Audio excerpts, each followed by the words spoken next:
Naghiring ng preliminary investigation sina ACT Teachers Party List Representative Franz Castro at dating Bayan Muna Congressman Saturo Campo kaugnay ng pagkakaaresto sa kanila. Payag daw ang dalawa na manatili sa kustodiya ng PNP basta maiimbestigahan ng maigi ang kanilang kaso. Kinasuhan ng child trafficking at kidnapping sina Castro at Ocampo matapos mahuling ibinabiyahe ang 14 na estudyanteng lumad sa Davao del Norte. Ayon sa mga pulis, nagreklamo kasi ang mga magulang ng mga bata. Damay din sa asunto ang 15 pang opisyal at tauhan ng eskwelahan na pagdadalan sana sa mga bata. 80,000 pesos ang inirekomendang piyansa para sa bawat isang naaresto.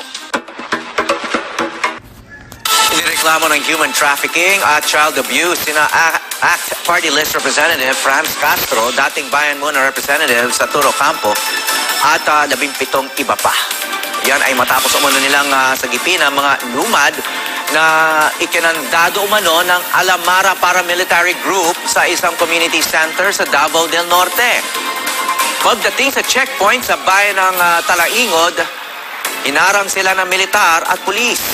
Ayon sa mga pulis, walang naipakitang dokumento na may permiso ng mga magulang na ibiyahe ang mga estudyante na pawang mga menor de edad.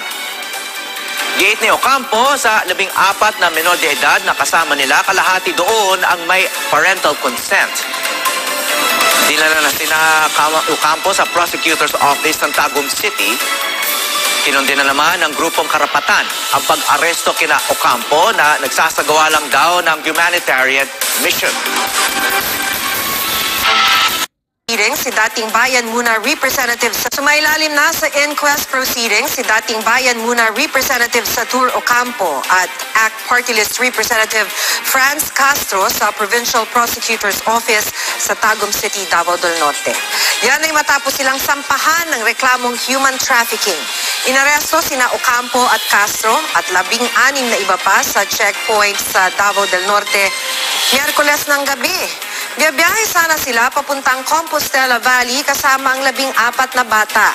Ayon sa pulisya, walang parental consent at iligal ang pagdala ng grupo sa mga bata.